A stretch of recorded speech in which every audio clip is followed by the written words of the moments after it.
As members of the LGBTQIA+ community, it is our duty to care for and love all members of the Alphabet Mafia. No matter how far our divisions by tribe may take us. Remember that we are one big group and we are stronger together. Hello, Alphabet people. I'm Tyler. And I'm Sheldon. Welcome to Lavender Lingo. Do you think we'll ever know that? No. Today we're talking about the language of symbols. The second video in a 3-part series about Lavender languages. We'll link the first video in the description below. Today we'll be covering the secret and not so secret symbols used by the LGBT community. These secret symbols are just one part of the larger Lavender language umbrella, which includes secret languages, slang, body language, even flower languages. A general definition of symbology is the study and use of symbols. Why did you not remember the microphones? We're gonna point out the obvious and just tell everybody that we clearly forgot to put on our microphones. They're still brand new to us. Yeah, we're getting in the habit. So if the audio is a little funky at the beginning, we apologize. We're still working on all that shit. Stuff. Similar to Lavender languages like Polari, Swardspeak, or Pashuba, symbology is used to help the LGBT community identify each other, find solidarity, and speak freely amongst each other. It has played a large part in gay culture and gay liberation movements, and most importantly, creates tribes and then tribes within tribes of people who have similar wants, desires, interests, likes, and missions. Just remember that no matter how far we're able to dissect our communities, we are still all a part of one larger community, and it's our responsibility to love each other and to care for each other. First, we're going to dive into gender symbols. These do not solely identify LGBT people and have actually been used as a part of gender research and biological research since 1751.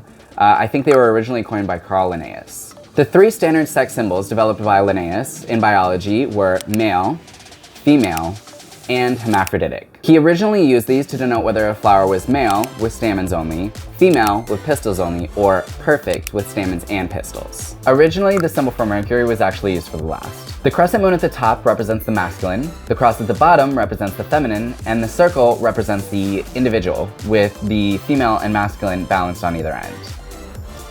This chart was posted on the Asexual Visibility and Education Network, which expands on different possible symbols to include the full spectrum of gender and beyond. They seem to be quite contested in the forum, and people are starting to offer alternatives, such as the suggestion to use X, which is showing up a lot now in language to denote people who are between the gender binary or off of the gender binary. These symbols have gone through a transformation to also depict sexual orientation, so it's important to remember that we cannot confuse gender identity and sexual orientation. Now onto some of the most obvious and recognizable symbols that represent us as a community, the rainbow and all of the flags. The original 8-color flag, made by artist Gilbert Baker, debuted in San Francisco on June 25th, 1978, during San Francisco's Pride Parade. Each color was meant to represent a different aspect of life for queer people. Although, due to difficulty producing and manufacturing 2 of the colors, the hot pink and turquoise colors, they were dropped and we were left with the common 6-colored flag that we all know represents us today. This actually became the strongest and most well-known symbol of the LGBT culture. Alternative versions of the flag have been created, all made with the intent in battling discrimination within our own community, and to place emphasis on inclusion and progress. Other than the main flag that was created to represent the LGBTQ community as a whole, so many different flags have been developed to identify different subsects of that community,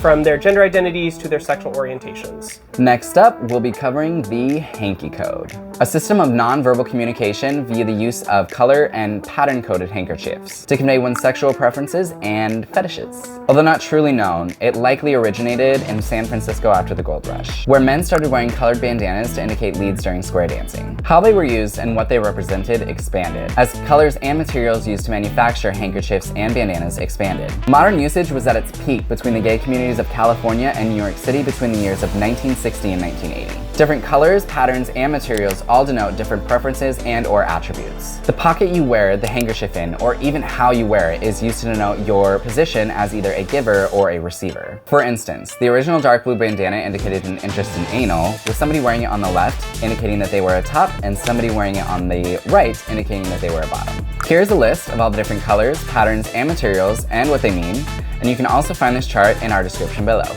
Next, we're going to move on to a symbol that has a little bit more weight behind it and has a lot more to do with our history as LGBT people. Those are the pink and black triangles of Nazi Germany. The pink triangle is used to denote homosexuals in concentration camps during World War II. Those branded with pink triangles were considered the lowest of the low in those concentration camps. There's no idea on how many men were arrested in Germany due to their homosexuality, but guesses are around 100,000. There's also a guess that about 5,000 to 10,000 men were branded as the pink triangles within those concentration camps. Unfortunately, people estimate that about 65% of those men died between 1933 and 1945. The majority of them faced sterilization, as well as genital mutilation, they were experimented on, or were forced to be sexual slaves to the guards. Despite the anti-gay laws, the pink triangle came back as a symbol for gay liberation and gay power in the 1970s. In 1986, New York City activists flipped it and used it as a symbol for strength, solidarity, and speaking up in representation of the AIDS epidemic. And then later in the 90s, the symbol was placed inside of a green circle, which was used to represent a safe space for queer individuals. Ultimately, this symbol represents the prosecution that we faced by reminding us what our community has to go through and what we still have to fight for every day. This will be a future video, so for all you gay World War II buffs out there, hit subscribe so that you're notified when we post it. Okay. But if you can't wait, in the meantime, go and watch this movie. It's Great Freedom. It is absolutely wonderful, and it talks all about World War II and being homosexual during World War II. And it seriously is a good movie. Although less commonly used, the black triangle is also a relic of this time period. Black triangles were used to denote people who were not proper in the eyes of Hitler for the world that he was creating. This included people like beggars, prostitutes, alcoholics, homeless people, and lesbians. Lesbians of the time were identified as pretty much any female who did not fit the typical female stereotype that were expected of women. Although lesbians were not as heavily prosecuted as gay men were. Next up, we'll be discussing LGBT liberation symbols. First up is the Lambda symbol. It stood for the gay liberation movement during the Stonewall riots and was chosen because of its meaning in physics, kinetic potential, and the transfer of energy. Next is the Purple Rhino. An activist symbol of the 70s created by Boston artists Daniel Thaxton and Bernie Toll. The rhino is generally a very peaceful animal, but becomes quite ferocious when provoked, which makes perfect sense after Stonewall. Back together again.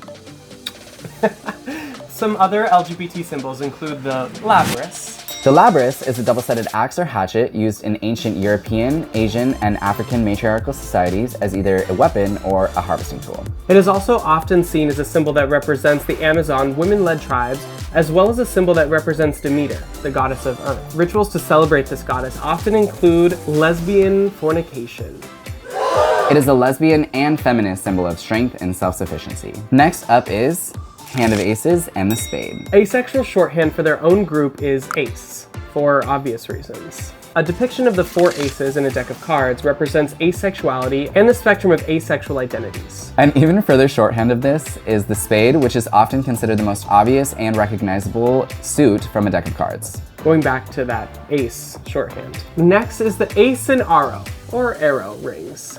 The black ace ring, worn on the right middle finger, is used by asexual people to identify and secretly share their sexual preferences with those who are in the know. Where the white aro ring, or arrow, a romantic ring, is worn on the left middle finger. Similar to the ace ring, it's meant to represent the identities of being an aromantic individual. Honestly, these are just a few of the symbols we use in our community. A quick rundown, if you will.